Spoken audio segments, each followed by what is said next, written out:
না কিছু না তো। দেখি তোমার মোবাইলটা দাও। মোবাইল? দেখে দাও।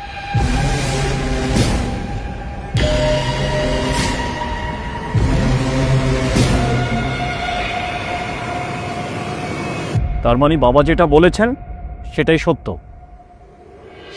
তুমি তো এরকম ছাইপাশ খাও না বাবা। তুমি হঠাৎ করে তোমার কি হলো? বাড়িতে গিয়ে তো বউ হেদাত কর যা। আমার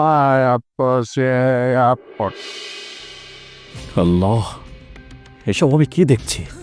এদিকে বাবা একটা নেশা করে মাতলামি করছে, এদিকে আমার ঘরের বউ টিকটকে আসক্ত হয়ে আছে। তোমাকে না আমি বারণ করেছি আমাদের এই বাড়িতে কোনো টিকটক ফিকটক এগুলি করা যাবে না, তুমি তারপর এগুলি কেন করছো? না মানে বাসায় কেউ নেই তো, একা একা ভালো লাগছিল না, তাই একটু টিকটকে টাইম পাস করছিলাম। কি বললে তুমি? টাইম পাস করছো? আল্লাহ, এটা বলে টাইম পাস করছে? এই শোনো, জায়নামাজ নিয়ে নামাজের বিছানায় নামাজ পড়ে টাইম পাস করো, যেখানে এহকাল এবং পরকালে শান্তি পাবে তুমি। আর তুমি যেটা করছো সেটা দোজখের আগুনের কাজ করছো। আমার ভুল হয়ে গেছে। শোনো, সময় খুবই শর্ট, নিজেকে পরিবর্তন করো। তোমার জন্য সময়কে বেঁধে রাখা হয় নাই। সময় থাকতে সঠিক পথে চলার চিন্তা করো।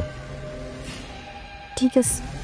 আর মোবাইল আমি নিয়ে যাচ্ছি, আমি তোমাকে একটা বাটন ফোন কিনে দেবো কথা বলার জন্য।